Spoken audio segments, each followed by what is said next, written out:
Ազատությունում է ազգային ժողովի փոխնախագահ Ալեն Սիմոնյանը, շնորհակալ եմ մեր հրավերն ընդունելու համար։ Պարոն Սիմոնյան, ինչ է տեղի ունեցել երեկ, ինչու գերիները չեն վերադարձել։ Այդ օրը պայմանավորվածության գերիների սպասվող հերթական բան չի եղել իրականում, ուղղակի հույս է եղել, ինչպես ամեն օր, ինչպես բոլորս ունենք, որ այդ թռիչքը իր հետ լավ լուր կբերի եւ մենք գերիներ կկարողանանք ամսի 9-ի պայմանավորությանը համապատասխան տեղափոխել Հայաստանի Հանրապետությունում, որը որ բավականին տեղեկատվական այս իրավիճակում բավականին մեծ արձագանք է առաջացրել եւ դժգոհություն, որ ընդունելի է եւ կարծում եմ, որ անկախ նրանից թե հաշվի առնելով, որ իշխանությունների բարձրաստիճան որևիցե պաշտոնյա նման հայտարարություն չի արել, այնուամենայնիվ ես համարում եմ, որ մենք պետք է այդ ապատեղեկատվության համար ներողություն խնդրենք մեր համաքաղաքացիներից, մեր ծնողներից, որ նման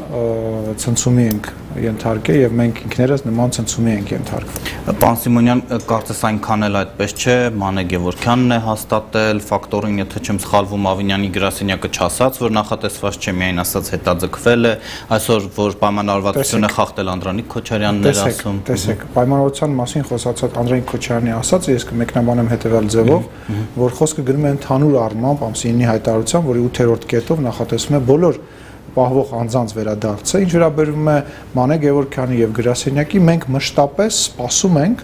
եւ ակնկալում ենք, որ այդ չվերթները իրենց հետ բերելու են մեր ռազմագերիներին։ Նորից եմ ասում, որևիցե կոնկրետ տեղեկություն ձեր նշած մարդիկ չեն ասել եւ չեն հաստատել։ Եղել է դեզինֆորմացիա, եղել է ինֆորմացիոն մի իրավիճակ, որի համար ես արդեն ցավով ներողություն եմ խնդրում, որ չենք կարողացել այնուամենայնիվ այնպես բանի բերենք, որ թե ծնողները, թե հանրությունը այս մի չվերթի հետ կապված նման սպասումներ չունեն։ Պարոն Սիմոնյան, երբ ասվում է, որ ակնկալվում է վերադարձ, դա նշանակում է, որ ինչ-որ պայմանավորվածություն կա եւ այս գործելավոճը ծնողներին հասցնել։ Պայմանավորվածությունը կա նոյեմբերի 9-ից։ Չէ, բայց նախորդել էր Պուտին-Փաշինյան հանդիպումը եւ մարդիկ կարծում էին, թե դա ենթադրություններ է, ես չեմ մեղադրում որևիցե մեկին, ես էլ եմ ամեն րոպե, ես էլ եմ սպասում, որ մենք այդ լուրը լավ լուրը կստանանք եւ կտեղափոխվեն եւ դա է կարծում եմ ամենամեծ պատճառը, որ այդ համ հիասթափության, համ այդ լարվածության, որ տեղի ունեցավ։ Երբ ծնողները օդանավականից դատարկաձեռն տուն գնացին, չեք կարծում, որ հենց դրա հետևանքն է այսօր նրանց պաշտպանության նախարարություն գնալը, Շիրակի ճանապարհը փակելը։ Կարծում եմ, որ լրիվ ընդունելի եմ համարում մարդկանց վրդովմունքը, հասկանալի եմ համարում եւ ես ինքս որպես թե քաղաքացի, թե քաղաքական գործիչ, ես ինքս վրդովված եմ, բայց մենք մի բան պետք է հասկանանք, որ այս ամենը արվում է հենց այդ վրդովմունքը,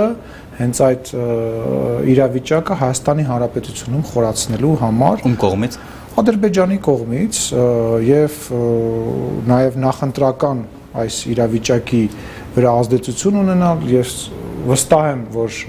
հիմա տարբեր շահարկումներ են գնում, տարբեր լրատվամիջոցներով, տարբեր իմ գործընկերներ սա փորձում են ամեն ձև շահարկել, որը կրկնում եմ, հասկանում եմ, տենց էլ պետք է անեին։ Ես չգիտեմ դուք դա շահարկում կանվանեք թե ոչ, ես մեկը մեջբերեմ, որ օրինակ Էդմոն Մարուքյանն ասել է, դուք ուղղակի ուզեցել եք հերթական անգամ այս գերիների վերադարձի ֆոնի վրա ձեր PR-ը անել, բայց օդանավը դատարկ է վերադարձել եւ մնացել եք կոտրած դաշտակի առջեւ, չի ստացվել դա։ Գիտեք ինչ, Էդմոն Մարուքյանը եթե PR-ից հասկանար, ինքը իրան PR կաներ եւ այսօր բարձր վարկանիշ կունենար եւ չէր անհանգստանա ազգային ժողով ընդհանրապես անցողիկ շեմ անցնելու մասին։ Մենք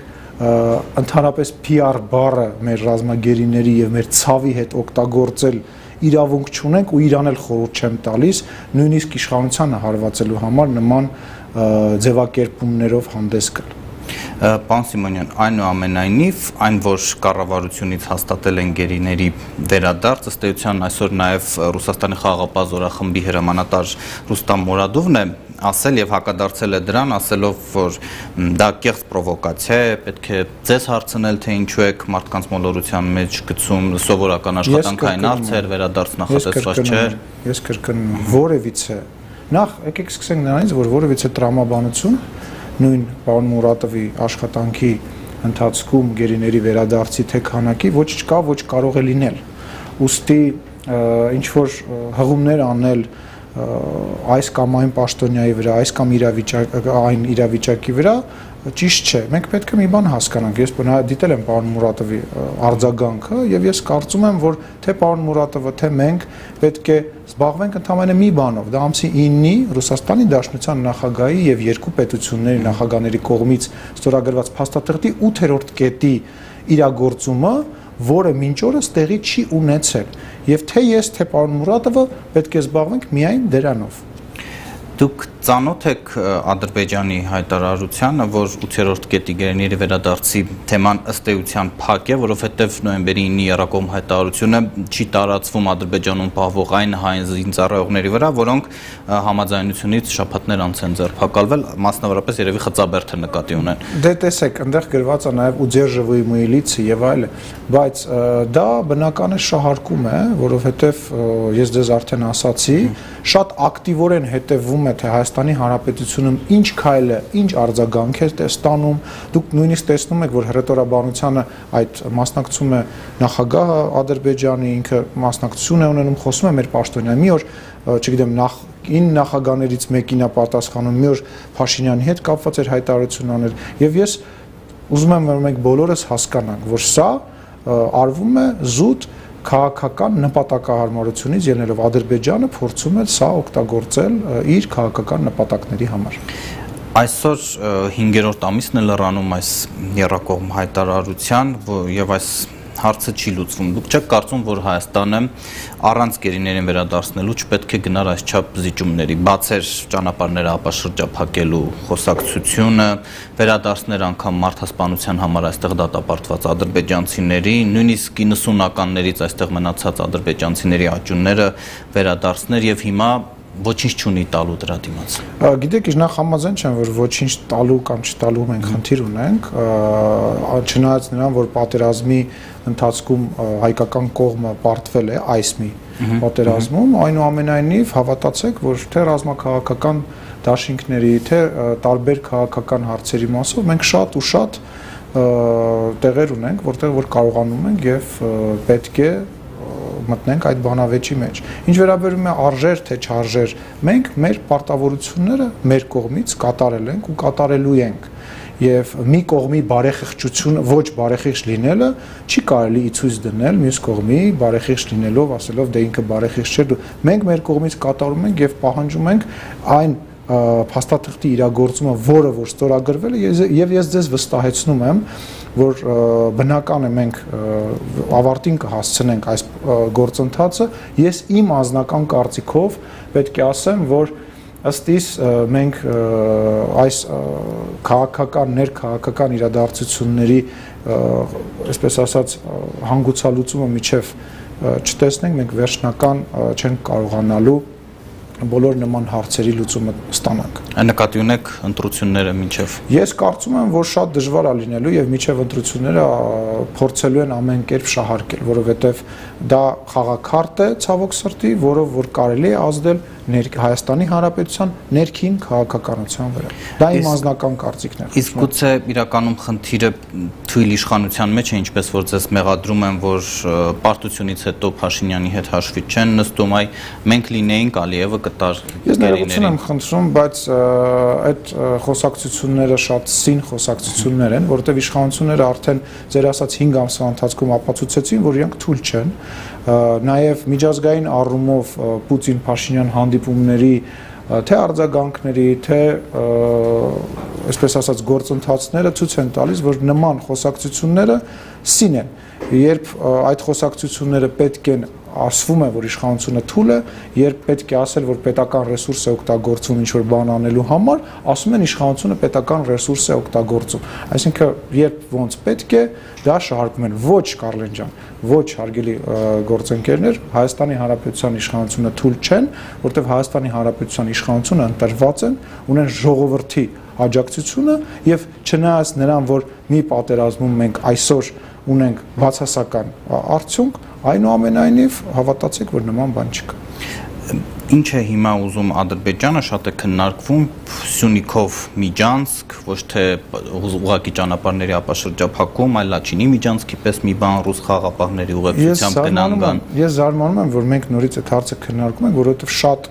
ասենք, երևի մի ամսից ավել է այդ դրա հետ կապված մեկնաբանությունները կան, եւ որևիցե Միջանցքի մասին, որևիցե փաստաթղթի մասին մեջ չի եղել խոսք ու չկա։ Խոսքը գնում է, հիմա եթե ենթադրենք մեր քաղաքացին մեքենայով Հայաստանից մեկնում է Ռուսաստանի Դաշնություն, ինքը անցնում է Վրաստանի տարածքով։ Դա Միջանցք է, թե Միջանցք չի։ Դա ձևակերպում է, որը որ հարևան երկրի նախագահը փորձում է իր ներքին օգտագործման համար կամ նույն սակարկման համար դնել շրջանառության մեջ։ Չկա Միջանցք։ Մենք էլ այդ պարագայում ստացվում է, որ Միջանցք ենք ունենալու Ադրբեջանով դեպի Ռուսաստան, եթե նույն տրամաբանությունով շարժվենք։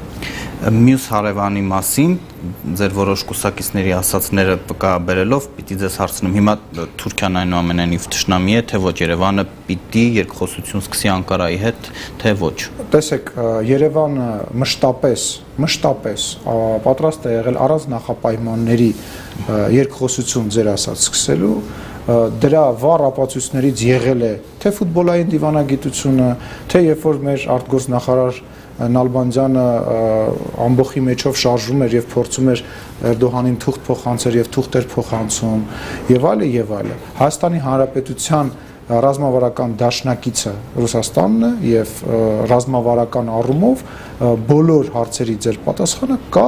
անվտանգության խորհրդի համապատասխան վերաբերմունքի մեջ։ Ինչ վերաբերում է ինձ անձնապես, ես Թուրքիային ինձ բարեկամ երկիր չեմ համարում, ես չեմ կարող համարել Թուրքիային բարեկամ երկիր, քանի դեռ ինքը չի ապացուցել իր բարեկամ լինելը, որի մեջ ես այսօր շատ խիստ կասկածում եմ։ Թշնամի կանվանեիք։ Դե գիտեք ինչ, հաստատ բարեկամ չի։ Պարոն Սիմոնյան, ելի ձեր կուսակիցների մի քանի այլ հայտարարությունների հետքերով, եթե խաղաղությունը լավ բան է, ինչի մասին հիմա ասվում է շատ, որ սա է շանսը, ինչու պատերազմի կեսերին չէիք համաձայնվում Լավրովի պլանին, օրինակ հոկտեմբերին դուք այս նույն տաղավարում ասում էիք կա երկու ընտրություն Լավրովյան պլան կամ պատերազմով պարտադրել խաղաղություն եւ դուք փաստորեն ընտրել եք երկրորդը։ Տեսեք, չկա տենց օր սեպտեմբերի 27-ից այն կողմ, երբ եղել է հնարավորություն պատերազմը կանգնեցնել Հայաստանի համար քիչ թե շատ լավ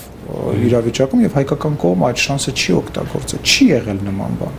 Որևիցե օր, մեկ առաջին, երկրորդ, երրորդ, չորրորդ, 19-րդ, այն մյուս օրը չկա։ Ես ձեզ ասեմ, որ հաճախ նույնիսկ ես դիտեցի Հայաստանի Հանրապետության երկրորդ նախագահի պաշտոնը զբաղեցրած Ռոբերտ Քոչարյանի հարցազրույցը, որտեղ ինքը ինչ-որ փաստաթղթի մասին է խոսում, ինչ-որ զեկուցագրի մասին է խոսում, դրանք իրականությանը չհամապատասխանող բան են։ Ինքը նաև Ռուսաստանի նախագահի խոսքերներ վկայակոչում, որը Պուտինը տեսախցիկների առջև ասել է, որ հայկական կողմը չի համաձայնվել ինչ-որ փուլում։ Մենք մշտապես, այո, որովհետև ամեն մեր համաձայնությունից հետո ադրբեջանական կողմը ներկայացնում էր նոր պահանջ եւ եւս մեկ նոր պահանջ ու մշտապես հայկական կողմը սկսած Ռուսաստանում հանդիպումից, հիշում եք, արտգործնախարարները 11 ժամ բանակցում էին, եթե չեմ սխալվում, դա ամսի 10-ն էր, հա, հոկտեմբերի 10-ն էր, սկսված այդ օրից, հետո Ֆրանսիայի նախագահի նախաձեռնությունը, Ամերիկայի Միացյալ Նահանգների, որևիցե դեպքում հայկական կողմը չի մերժել պատերազմը կանգնացնելու եւ չի գնացել 1 սանտիմետր, 2 սանտիմետր այդ քննարկման մեջ ինչ որ սակարկումների, որտեղ Լավրովի պլանին համաձայնություն տրվել է հոկտեմբերին։ Լավրովի պլանին համաձայնություն այդ ժամանակ Լավրովի պլանը այլևս չկար, որտեղ պատերազմ էր սկսվել։ Լավրովի պլան չէր նախատեսում իրար մեջ պատերազմ։ Լավրովի պլանի տրամաբանության մեջ քննարկումները մշտապես ադրբեջանական կողմից մտցրվել են փակ ուղի, որովհետև երբ մենք խոսել ենք քննարկումը սկսել ենք, այսինքն սրա մասին, դրան հետագայում ավելացել է 1, 2, 3 եւ արվել է ամեն ինչ, որպիսի այդ համաձայնությունը ձեռք չբերվի եւ վերջացնելով մի շատ կարեւոր արձանագրում անեմ, որը որ կպատասխանի այս բոլոր հարցերին։ Ամեն ինչ այդքան պրիմիտիվ չէ, ինչպես ներկայացվում է։ Այսինքն խոսել նրա մասին, որ այստեղ Փաշինյանը չհամաձայնվեց, այնտեղ Ալիևը չհամաձայնվեց, ճիշտ չէ։ Շատ մեծ աշխարհաքաղաքական խաղ է տեղի ունեցել, շատ մեծ այսպես ասած նախապատրաստում է տեղի ունեցել եւ այդ պատերազմի սկիզբը չի դրվել սեպտեմբերի 27-ին, այլ դրվել է շատ տարիներ ավելի շուտ։ Ներքաղաքական թեմաներին գալով էլ դրա մեջ չխորանանք 2018-ին այդ թվում եւ մարտի 1-ը բացահայտելու մեղավորներին պատժելու օրակարգով խոստումներով եկել եք իշխանության, պարոն Սիմոնյան 3 տարի անց ձեր օրոք գործը կասեցվում է, Քոչարյանն արդարացվում է, դուք հանրության զոհերի հարազատներին ինչ կասեք։ Շատ շնորհակալ եմ հարցի համար, նախ եկեք սկսենք նրանից, որ գործը 3 տարվա ընթացքում չի քննվել, այսինքն եղել են դատավարական փուլեր, որտեղ անընդհատ բացարկներ եւ դատավարական, այսպես ասած, գործընթացը բուն չի սկսվել։ Երկրորդը, մարտի 1-ի բացահայտման հետ կապված, կարծում եմ չկա մարդ, որ չգիտի պատասխանատուներին, այդ պատասխանատուներին բոլորս գիտենք եւ դա կարելի է նախորդ իշխանության օրոք էլ ասել։ Դա հայտարարություն է ուղղակի։ Չէ, իհարկե, բայց ես իրավաբան նկատի ունեմ, ես իրավապահ մարմնի աշխատաբան չեմ, ներկայացուցիչ չեմ, ես իրավունք չունեմ ավել բան ասեմ, դուք ինձնից ավել բան մի սպասեք, որովհետև հենց ես որևիցե մի բան ավել ասեմ, դա փորձելու է շահարկվել, ինչ վերաբերում է մնացածին, իսկ ով ասեց, որ այդ գործով դատավարությունը մեծ առումով ավարտված է։ Մենք գիտենք, որ դատախազը դիմել է սահմանադրական դատարան եւ վիճարկում է հիմա քննարկվում է, որպեսզի հնարավորություն լինի վերավորակել 301 հոդվածը, որը սահմանադրական դատարանը համարեց ոչ սահմանադրական հանկարծակի, եւ ես ձեզ վստահեցնում եմ, պատասխանատուները պատժվելու են, անկախ նրանից, թե իրանք դատավարությունները ինչքան կձգեն, քանի հատ գիրք կգրեն, քանի հատ հեռուստաալիք կգնեն, բոլոր պատասխանատուները պատժվելու են։ Պարոն Սիմոնյան, մարդիկ դա պիտի տեսնեն դատական ատյանում, այնինչ սահմանադրական դատարանը այնպիսի մի որոշում է կայացրել, որով ըստ էության փակվում է այս գործը։ Ես կրկնում եմ ձեզ, այդ գործը չի կարող փակվել։ Սահմանադրական դատարանը չի ասել, սահմանադրական դատարանը չի քննել մարտի 1։ Այդ խաբկանքը, որ մարդկանց հիմա փորձում են բանանել, սահմանադրական դատարանը ասել է, որ այս հոդվածով, որով որ դուք մեղադրանք եք առաջադրել, այս հոդվածը հակասահմանադրական է։ Նա չի ասել, որ մարտի 1 չի եղել, որ Ռոբերտ Քոչարյանը կամ որևիցե այլ ամբաստանյալ այդ գործով անմեղ է։ Ինքը ասել է հետևյալը, որ այս որակումով մենք չենք կարող ձեզ թույլ տալ, դուք շարունակեք դատավարությունը, բայց նորից եմ ասում, թե գլխավոր դատախազի գործողությունները, թե իմ պնդումը քաղաքական առումով այն է, որ այդ պատասխանատուները, մարտի 1-ի պատասխանատուները, որոնք այսօր քաղաքական կարիերայով փորձում են իրենց պատասխանել, իրենք պատժվելու են։ Դուք այսօր էլ, ինչպես ամիսներ առաջ կասեիք, որ սահմանադրական դատարանի ճգնաժամը լուծված է, այս որոշումից հետո էլ կասեիք, որ դա քաղաքական որոշում չի։ Ես ձեզ կարող եմ ասել հետևյալը, որ այս փուլում ես գտնում եմ, որ առկա ինֆորմացիան իմ համար բավարար չէ, որ ես կարողանամ ձեզ ասեմ, որ մենք լուծել ենք սահմանադրական դատարանի հարցը, ճգնաժամը վերջնական ձևով եւ կսպասեմ ու կխնդրեմ մենք բոլորս ժամանակ տանք հասկանանք սահմանադրական դատարանի կայացվածությունը արդյոք տեղի է ունեցել թե ոչ։ Դա ինչպես պիտի որոշվի, պարոն Սիմոնյան։ Դե ժամանակի ընթացքում մենք կտեսնենք, թե քաղաքականացված է թե ոչ, քաղաքական, այսպես ասած, պատվերների եւ քաղաքական նպատակահարմարությունների ետևից է գնում որևիցե դատարան, թե այնուամենայնիվ իրավունքի տարին է հետևում, որովհետև ես չեմ կարող հիմա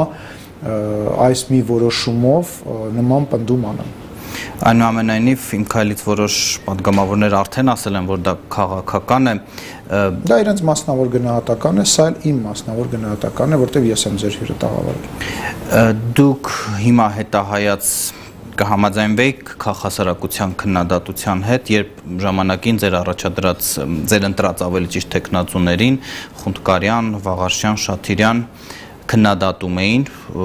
եւ դուք ականջալուր չեղաք այդ խոսքերը։ Ոչ, չեմ համաձայնվի եւ համարում եմ, որ ում էլ մենք առաջարկեինք, որևիցե քաղաքասարակության ներկայացուցիչ այդ քննադատությունը անելու էր։ Հետո քաղաքասարակությունը չէր անելու, մի հատ կուսակցություն էր անելու, հետո մի կուսակցություն չէր անելու, մեկ այլ կուսակցություն էր անելու, բայց երբ որ այդ մարդկանց մենք առաջարկենք օրինակ եւս 2-3 միասին հավաքվել եւ 2-3 միասնական տեխնացու առաջարկել, ես շատ մեծ կասկածներ ունեմ, որ դա իրանք կհաջողեին։ Ավելի լայն, երբ երկրի ղեկավարի մակարդակով 3 տարի ասվում է թալանը վերադարձվելու է, որևէ մեկը չի պլստալու, գործը բացահայտված են մարտի 1-ի կոնկրետ։ Դուք չեք կարծում, որ սխալվել եք ինչ-որ բան այն չէ, երբ իրականության հետ այդ խոսքերը չեն համընկնում։ Գիտեք ինչի մեջ ենք մենք սխալվել, մենք սխալվել ենք նրա մեջ, որ փորձել ենք շատ արագ ձևով ամեն ինչ լուծում չտալու ճանապարհով գնանք, որպեսզի չվնասենք Հայաստանի Հանրապետությանը եւ չնմանվենք այն ամենին, ինչը մենք քննադատում ենք, մենք պարզավոր չպետք է նմանվենք այդ ամեն ինչին եւ այստեղ շատ դժվար է այդ երկու իրավիճակի մեջ ոսկե միջինը գտնել, ոչ, նման գործերը կարող են տևել տարիներ ամբողջ աշխարհով մեկ եւ վերջի վերջո լավ հիշացրեցիք, ես ուզում եմ դրան էլ անդրադառնալ, մարտի 1-ի գործով այդ ժամանակահատվածում ամեն ինչ արվել է, որ մարտի 1-ի գործը երբևիցե չբացահայտվի։ Պարկուճներից բռնած, ցուցմունքներից եւ մեղավորներից վերջացած այնպիսի ծածկադմփոց է արվել, որ ուղղակի ասելու չի, ինչպես մի ամբողջ խումբ իրավաբանների, տարբեր պաշտոնյաների աշխատել է նրա վրա, որպեսզի հնարավոր չլինի որևիցե ձևով մեղավորներին գտնել։ Բայց ես կրկնում եմ, վերադառնալով պատասխանատուներին, մենք բոլորս գիտենք այդ օրվա իշխանությանը, Ռոբերտ Քոչարյանին, Սերժ Սարգսյանին, այն մարդկանց, ովքեր որ զորք են մտցրել Երևան, եւ այդ մարդիկ միանշանակ պատժվել են։ Ես հասկանում եմ, մարդիկ ջղայնանում են, ուզում են արագ, նույնիսկ մարդիկ կան, որ ուզում են հրապարակում ինչ-որ մարդկանց այրեն, բայց պետք է հասկանանք, որ այդ պարագայում մենք էլ ավելի վատ արդյունք կարող է ունենանք, իսկ մեր կողմից ամեն ինչ արվում է ու արվելու է, որ այդ պատիժը հնարավորինս արագ հասնի իր իրական հասցեատիրոջ։ Դուք ինչպես կհակադարձեք, որ ամենալավ տարբերակը իդեալական իշխանության համար հենց սա է, մրցակից ունենալ նախկիններին, զոր ու գիշեր նրանց հայոյել եւ այսպես պահպանել եւ նաեւ նրանց վերադարձով վախեցնել ժողովրդին, այսպես պահպանել իշխանությունը։ Նախկինները երբեք չեն վերադառնալու, այդ թող բոլորը իրենց ականջին օղանեն իրանք շատ թերագնահատում են հայ ժողովրդի թե իմաստությունը, թե գիտակցությունը։ Իրանք մտածում են, որ իրենց այն պետական ապարատով, որով իրանք մշտապես վերարտադրվել են, իրանք կարողանալու են հիմա իրանք փուչ այդ հարցազրույցներով, տենց տպավորություն ստեղծեն, տենց մեկը ուժեղ տղու, մեկը ուժեղ սպայի կամ մյուս բանի, ինչով են, ոնց են վերադառնալու, ոնց է տենց ստացվելու,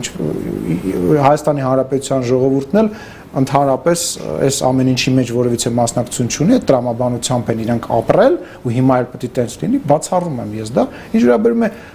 ընդդիմություն սարքելուն, հա, այդ ձեր հարցին,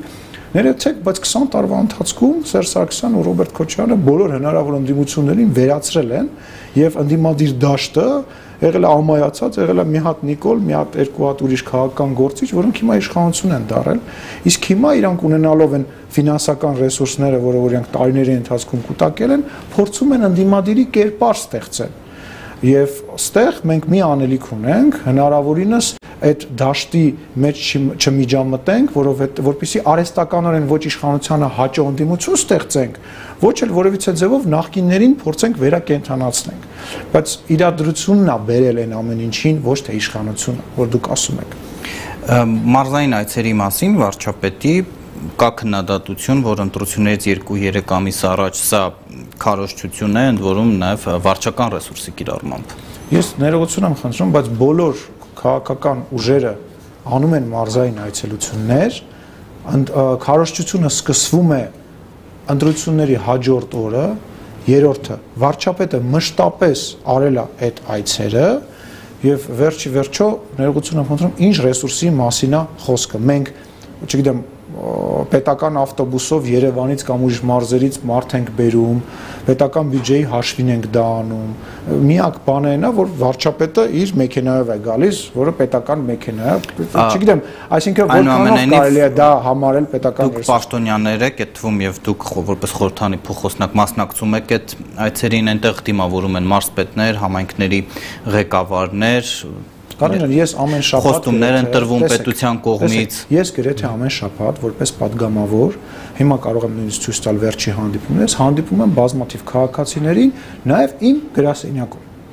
օգտագործում եմ ազգային ժողովի շենքը, ես էլ պաշտոնյա եմ, խոստումներ եմ տալիս, օգնում եմ, գնում եմ Կոզերն թաղամաս, այնտեղ էլ եմ խոստում տվել, որտեղ իմ ընտրողներն են, ինձ ճանաչում են։ Հիմա ուզում հասկանամ, մենք պետքա քաղաքացիների հետ շփվենք, իրանց խնդիրները փորձենք լուծել, ինչը որ մենք արել ենք 3 տարվա ընթացքում, թե միշտ կարելի ասել, այ պետական ռեսուրսը օգտագործել։ Միշտ տարբեր բաներ կարելի է ասել, բայց Հայաստանի Հանրապետությունում բոլորը օրինակ իմացել են, չէ՞, միշտ ասվել է, որ ընտրությունների տվյալները սա են, բայց բոլորը իմացել են, որ ընտրությունները կեղծված են եղել։ Հիմա էլ միշտ կարելի է ասել, որ պետական ռեսուրս է օգտագործվում, բայց բոլորն էլ լավ գիտեն, որ Նիկոլ Փաշինյանը եւ իր թիմը մշտապես մարզերով մարդկանց հետ շփվել են եւ շարունակել են շփվել։ Դուք հայտ եք ներկայացնում ամբողջական իշխանությունը վերցնելու վերջին հարցումներով 30% է ձեր վարկանիշը մոտավորապես։ Ում հարցումներով կներեք։ Միջազգային ինստիտուտ է, հետազոտական։ Ես վերջինը 35 գիտեի, մոտավորապես 30 այո։ Ինչ ասեմ, կա 42% չկողմնորոշված մարդիկ եւ կա երկրորդ տեղը, որը կասեք երկրորդ տեղը ով է զբաղեցնում Գագիկ Ծառուկյանը։ Քանի տոկոսով։ Մոտ 7, եթե ճիշտ եմ։ Դե 30 եւ 7, 35 է իրականում, 35-36 է եւ 7 է։ Այդ համադրության պարագայում ես կարծում եմ մենք պետք է աշխատենք այն 42%-ի հետ եւ այդ մարդկանց, որոնք որ հիասթափվել են, որոնք որ հարցեր ունեն եւ այդ մարդկանց այդ հարցերին պատասխանենք եւ այո միանձնյա վերցնենք իշխանություն։ Նաև ներողություն հայցելով ընտրողներից։ Իհարկե ներողություն հայցելով ընտրողներից, մշտապես, որովհետև իրանք են Հայաստանի Հանրապետության իշխանությունը, մենք ուղղակի կատարող ենք իրենց պատվերների։ Շնորհակալ եմ մեր հրավերն ընդունելու համար, Ազատությունում էր ազգային ժողովի փոխնախագահ Ալեն Սիմոնյանը։